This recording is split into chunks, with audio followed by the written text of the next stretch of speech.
Be prepared. This day is different. The air itself seems to be holding its breath. You walk into the house and the smell of roasting autumn, rosemary, buttered crust, orange peel folds around you like a welcome. Plates clink. A radio hums low, half forgotten. Outside, a thin mist rides the last light. Inside, voices find their familiar grooves. Tonight is a table, a threshold. It is also a doorway. Stay with this for the full span of what I'm about to say. Subscribe and like if you want more guidance like this. It matters that you come back to these moments. You have been carrying fog all year. It has looked like late payments that showed up out of nowhere, messages that landed wrong, projects that stalled mid-wind. It has sounded like hesitation in your own voice, like drafts never sent because you feared how they would land. Mercury's backward spin did not invent that fog, but it made the static louder. It pulled old drafts from old folders and set them on your desk. Now the motion of the planets is changing. It's not a magic switch. It is timing, the cosmic economy of cause and consequence, offering you a clearer line. Saturn, the planet that holds the ledger of lineage and limits, is easing its retrograde pressure at the same time Mercury is aligning forward. The planets do not make your choices for you, but they hand you the microphone at a table already set for you to speak. You sit at the head of the table, or maybe off to the side. Across from you is someone who knows the script you were taught as a child. Your aunt laughs too loudly at an old joke. Your brother checks a phone that seems to vibrate with unfinished conversations. There is a box of paperbacks on a nearby chair, letters tied with a ribbon that you have not opened in 5 years. The smells and sounds are ordinary, ritual, and safe. But beneath them is that other texture, the texture you have felt since January, a sort of low-grade interference. You have learned to live with it. Tonight, something feels less dense. Remember when we thought being practical meant keeping every receipt? Your mother says across the table, smiling. Her comment lands like a pebble, ripples cross to you. The old patterns, keep, file, justify, explain, are ancestral habits. Saturn's pressure shaped them into rules, stone upon stone. When Saturn moves direct, those rules begin to loosen their hold. Not because they were wrong, because what was necessary in another season no longer serves you in this one. You feel the line between obligation and truth sharpen. Mercury has been the one that tangled your wires. When Mercury goes direct, you will not suddenly have perfect timing or infallible communication, but the signal will be clearer. The static that has made your intention sound like a garbled message, that hesitation, that half-finished sentence, begins to thin. Think of Mercury as the postman of your mind. During retrograde, some letters return with coffee stains. Some come flagged in handwriting you don't recognize. When Mercury goes forward, the route is reestablished. You will still need to read with attention. You will still need to sign where integrity is required. But the letters, the messages, the paperwork like pieces of your life will be less likely to be misfiled, less likely to be misread. You remember a moment from weeks ago. You sat on your couch with a pile of documents, a stack of self-doubt, a playlist that tried to drown out the unease. A voice in your head, the old one, told you to wait, to not rock the boat. Another voice, quieter, held on to the shape of your desire. If only, it said, if only the time were right. Tonight, the quiet voice nudges you louder. Saturn's direct motion is asking for accountability. Mercury's forward motion is offering clarity. Together, they do not remove the need for courage. They simply make the path of courage visible. Across the table, your cousin tells a small story about missing a call that turned into a chance. "I thought I blew it," they say, tapping their glass. "But someone called back at the exact minute I was stepping out." The crackle of that anecdote is a synchronicity, a small signal that things are realigning in the pattern of cause and notice. This is how the universe speaks now, not with grand miracles, but with fitted moments. A timed message, a meeting that feels like fate only because you notice it. Begin to notice those fits. You have habits of not noticing. You file surprises away as coincidence, or worse, as failure. Gratitude as a practice will act like a frequency adjustment. It is a simple thing. You name, aloud or in your head, 3 things you are grateful for before you eat. Not to deny the hard parts, name the hard parts too, if it steadies you, but to adjust the dial of attention. Gratitude does not guarantee a sudden flood of windfalls. It shifts the field of perception in which opportunities are seen and seized. It sharpens the signal. You do not need to feel grateful for everything. You need to train your brain to find the anchor points in the day. There is a small ritual you can do while the pie cools and the light softens. Place your hand over your sternum. Feel your breath like a slow bell. Without reading from a script, state one clear thing you want to bring forward, not as a demand to the world, but as a declaration to yourself. I want clarity in my communication, you might say. I will finish the things I begin this month. Say it with the air behind it. Say it until your chest responds. Declaration is not shouting into emptiness. It is handing your intention to your nervous system in language it understands. Your sister leans in, voice lowered. You've been different this year, she tells you. There is a tenderness there that unsettles and steadies you. Different is a word that gathers many things. The bruises you carry, the small bravery you hide, the nights you stayed up making lists, and the mornings you then made coffee and went to work. She is naming a truth you have known privately. In that naming, the threshold widens. Do not mistake the planetary shift for a permission to act without consideration. Saturn's directness is not a green light to abandon commitments. It is a call to make your commitments meaningful. If there are contracts to be read, read them. If there are conversations waiting behind the sink of dishes and the laughter, have them with integrity. If a relationship is brittle, do not use this window as an excuse to cut ties in ways that might be reckless. Instead, let courage be measured and kind. Speak your truth in sentences that begin with I and end with openness. I have been feeling is stronger than you always. The door the planets hand you is not for wreckage. It is for clarity and accountability. Late in the evening, after laughter and an argument about the amount of salt in the gravy, you step away from the table. You find the box of letters. The ribbon falls like a small surrender when you untie it. Each envelope is a folder in a life you have been carrying. Letters of apology, old checks, a note your father wrote the year you left town. Saturn sits on the edge of your awareness like a patient archivist. To unbind is to choose what remains. You sift. Some papers are brittle, their ink faded. Others have a force to them, like fingerprints. Mercury would say, file the lessons and then send the ones that matter. This is the work of integration, taking what is useful and releasing what keeps circulating as an unresolved loop. You answer a text that had been sitting in your drafts for days. Your fingers tremble with the small risk of clarity. You do not murder the intention into a demand. You make a clean offer. In the response, you set a boundary that is also an opening. You take responsibility for your part. Your message lands in the other person's world as something stabilizing rather than explosive. You have not avoided the cost of being honest, but you have delivered it with a sort of structural kindness that Saturn would nod at. Later, a moment that will feel small and then, in hindsight, large. Someone you have not spoken to in months calls at a time when you are sorting an old photograph. The call is not what you expected. They say, I was just thinking about you. You feel the electric recognition of a synchronous thread.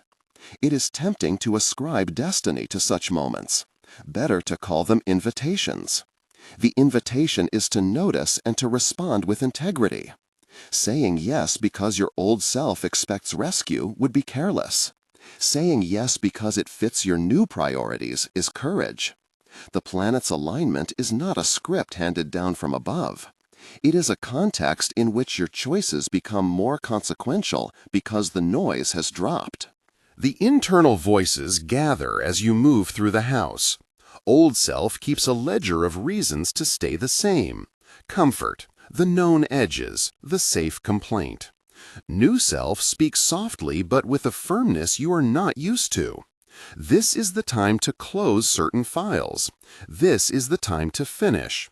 The split feels like a small argument between two relatives. You watch them with a curiosity that your year of fog made difficult. What would it be like to listen to both without letting either one alone handle the steering wheel? You practice a short exercise at the sink, the water warm on your hands. It's called the threefold test. Name the thought, assess its origin, choose an action. You pick up a thought. I am not ready to change jobs. You ask, where did that thought come from? A parent's warning? An old fear from school? Then you decide, gather more information, or speak to one person about it, or set a micro deadline to test the waters. The exercise is not designed to make the fear vanish. It is designed to give fear a job, to inform, not to sabotage. A scene returns to you. A Thanksgiving table in childhood. The same bowl. A casserole dish passed from hand to hand. A grandparent saying something about the way we do things. Then the memory shifts like a change of station. You as a child listening, folding that instruction into your ribs. Saturn's ledger contains those instructions. Tonight you are older and can choose whether to honor them, reshape them, or let them rest. An ancestor's admonition to save every penny might have preserved survival in scarcity, but it may now be a chain that prevents you from investing in your joy. The choice is not to erase the past, but to recontextualize it. At some point, you stand and say something that your throat remembers as a foreign idea. I will finish what I started this month, and I will be honest about what I cannot carry. The room goes quiet in that way that makes a person feel like a light switch has been turned on. You did not make a vow to fate, you made a promise to your future self. That promise is the finished end of Mercury's drafts and the building place of Saturn's structures. People around you react. A nod, a stretched smile, a raised eyebrow. Someone jokes and breaks the serious chord. Humor is a necessary pressure valve. It also tells you that courage does not have to be heroic. Courage can be ordinary and domestic. After dinner, you write 3 sentences on a small slip of paper and fold them into a pocket. They are not grand declarations. They read like practical assignments. Call person X, finish form Y, begin small course Z. Later, when you almost forget and then remember because of a timed ping or a coincidence, a name that appears on the radio, someone mentioning the same book, you notice. You check the slip. The coincidence is not proof of destiny. It is proof that attention changes what you notice. Attention is the practical upshot of alignment. You may wonder what to do when the signal reverses again, when the fog returns. Keep the habits. Keep the folding and the naming. Mercury's cycles will come and go. Saturn's work is long-term. The motion of the planets is a calendar, not an absolute decree. Use tonight as a calibration. Choose one small thing to finish within the week, one boundary to state clearly, and one person to thank with specificity. Gratitude as frequency is not about grand performance. It is about sharpening the instrument of perception. There will be moments of friction in the family, a relative who repeats the old script, an offhand remark that lands like a splinter. When that happens, breathe. Use the language of I feel and I need. Protect your center. Courage is not the same as aggression. Integrity is not the same as perfection. The planetary alignment hands you clearer lines. You still have to walk them. Before you fall asleep, place your hand on the slip of paper and read the sentences aloud again. Speak them not as a wish, but as a rehearsal. Speak until your body believes that this is a possibility within the field you are building. The next morning, make one small record. 3 things that happened that corresponded to your intention. Did someone call at the right time? Did you find a missing invoice? Did you notice a new job posting that aligns with your values? Record them without editorializing. These little logs become a ledger of faith in practice. Not faith in luck, but faith in attention and consistent action. There is a moment in which you must confront that ancestral ledger you inherited. It might be a sentence your parent told you decade after decade. "We don't talk about money in this house," or "You have to be practical." You may feel tempted to carry those sentences forward like talismans. Saturn asks you to look at that talisman and decide whether it is armor you still need or a weight you can set down. The decision is not always easy, but it is quieter now that the static has thinned. A cousin leans close as the night winds down. "You sound clearer," they say softly, "like you swallowed something and it sat right." It is a small compliment. You realize that the work you have been doing, the small acts of naming, the gratitude, the folding of paperwork into clear folders, is audible. Words you have avoided saying aloud are losing their sting because you have practiced them on paper, practiced them in your breath. This is the moment the planets offer, a window. For some, it will be the finishing of a contract. For others, the beginning of a conversation long postponed. For others still, it will simply be the permission to rest with the knowledge that the fog can lift. Do not mistake the window for a mandate. If you are in the midst of complex decisions, legal, medical, financial, use this clarity to gather counsel, not to rush into action. The alignment helps you see the lines more clearly, so you can make more considered moves. And now, here is a practical flow you can follow in the coming days. Each morning, name 3 things you are grateful for out loud. At noon, breathe 5 times with your hand over your sternum and state a short, actionable sentence about the day. Each evening, file 1 old thought. Take a box, a folder, a digital file, and decide whether to archive, act, or release. When communication feels riskier than usual, preface your sentence with a soft claim. "I want to be clear," or "I may be wrong, but." The phrase does not protect you from disagreement. It protects you from the more corrosive habit of attacking and withdrawing. As the night closes, imagine the fog peeling back, thread by thread, revealing the wires that carry your own voice. Saturn's ledger still weighs, but its weight now serves to hold up what you decide to build. Mercury's letters will come with fewer stains. The universe is not promising miracles. It is promising notice. It is giving you a landscape in which your courage gets better odds. You stand by the window for a moment, cup still warm in your hands, and a small truth enters your center. This is not only about what changes outside you, jobs, messages, timing. It is about what changes inside you when you make a practice of clarity. The world simply responds to someone who speaks, listens, and then acts with measured courage. At the doorway, you fold the ribbon back into your pocket. Tomorrow, you will call the person you have been avoiding. Tomorrow, you will file the paperwork you have been postponing. But tonight, you have declared something that matters. You will be clearer. You will show up. The planets are not the authors of your story. They are the weather that helps you read the map. A car horn blips somewhere down the street, like a punctuation mark. Inside, an aunt hums an old hymn under her breath, as if gratitude itself wants to be both small and loud. You breathe, steady. The fog has not vanished entirely, but it is thinner. The signal is stronger. The microphone was handed back. You can choose what to say. You let the cup cool against your palm and then set it down on the sill, like placing a small deliberate object into a new habit. There is a ledger in your head you have kept for years, columns of oughts and shoulds, of obligations learned before you could name them. Tonight you touch the edge of that ledger, and for the first time in a long while, you imagine closing the cover without feeling you have betrayed someone. The person you will call in the morning is not a villain. They are a person who once fit into your life in a shape you understood, until neither of you could remember how the contours had shifted. There are invoices between you, literal and not.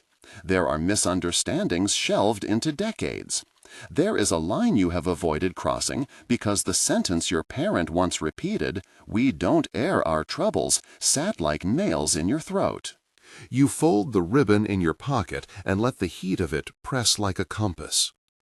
Sleep comes later and shallower than usual.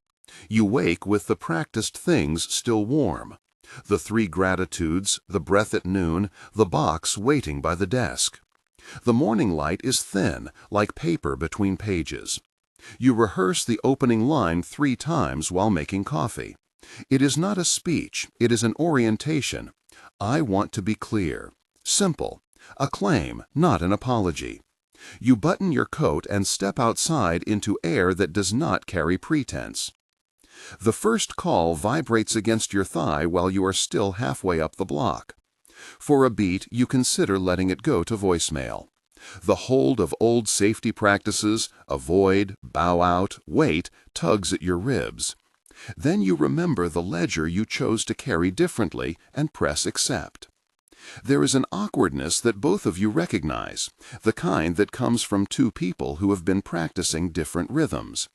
You begin with the sentence you practiced. Their voice tightens and stretches, and then relaxes into a version of their older timbre. You tell them plainly what you need. A conversation about the unpaid account, yes, but also the truth about how you have been affected. You do not dress it up. You do not demand apologies. You ask only for clarity, for shared facts and a willingness to listen. What follows is not cinematic. There is a pause that feels infinitely long, and then a sequence of small, consequential things. A concession, "I didn't realize." A clarification, "I thought you had filed that." A plan, "Let's set a date to sort it out." And finally, an offer that surprises you. A memory offered back that includes your name in it. It is not absolution. It is an exchange of ledger entries, each of you acknowledging a line that was once written only by the other. You hang up feeling both lighter and oddly larger, as if the act of speaking cleared a cavity in the room that needed air. On the walk back, your cousin texts, a tiny affirmative emoji. And later in the afternoon, they pull you to the kitchen and press a sticky note into your hand that reads in their careful scrawl, "Clear, call made." The note is almost ridiculous in its economy. It is a public marking of a private step, and it comforts you like an added stitch. Back at the table, you open the folder you have labeled Action. The paperwork has been waiting in neat stacks, but tonight it has a new meaning. Each page you touch is read with a clearer eye. Mistakes that used to blur into an indeterminate fog now have edges. You decide to archive 3 items, act on 2, and release 1. For the one you release, you write, in a different color, the word "let go," and then photograph the page and drop the image into a folder labeled Release. It is symbolic and practical. It is the small ritual you promised yourself. The days that follow are not dramatic.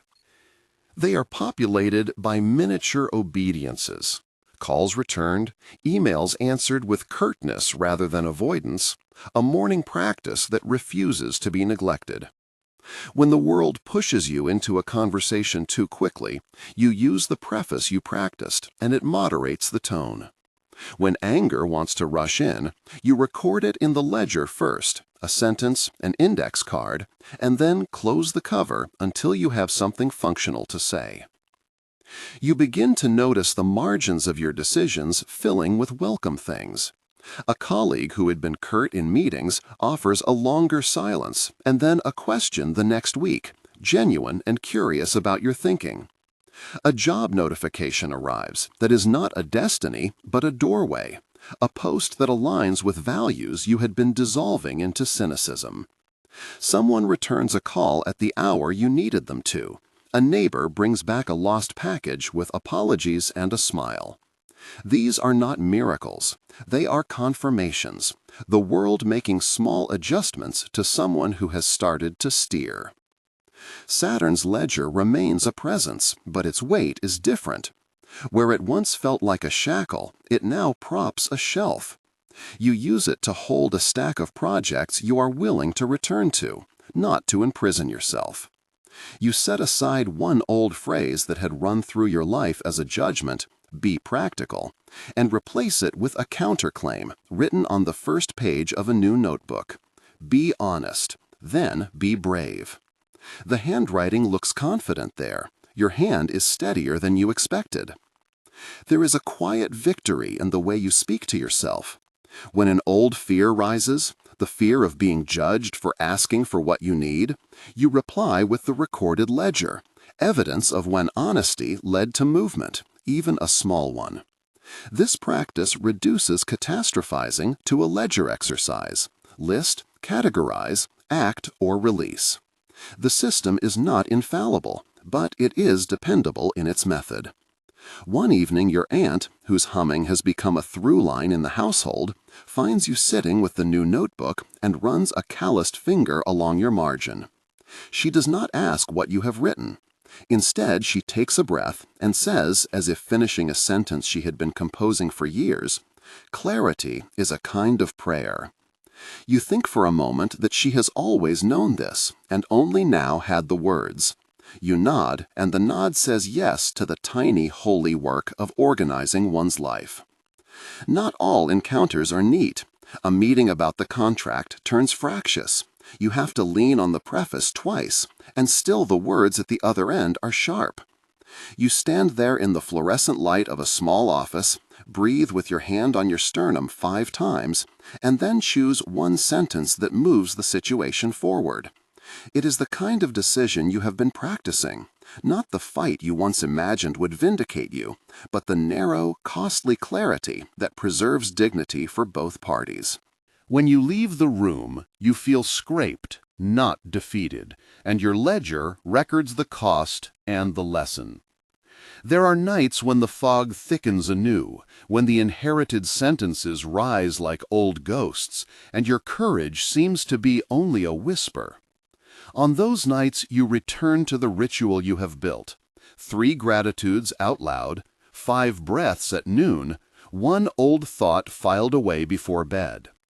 The rituals are less about superstition and more about muscle memory.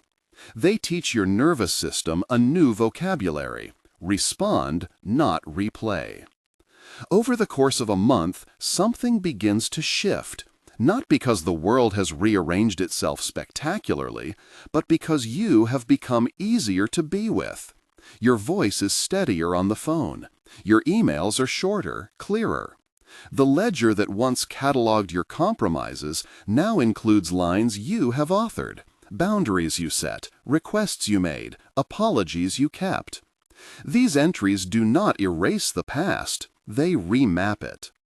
A small party forms to celebrate nothing in particular, just the narrowing of fog into horizon.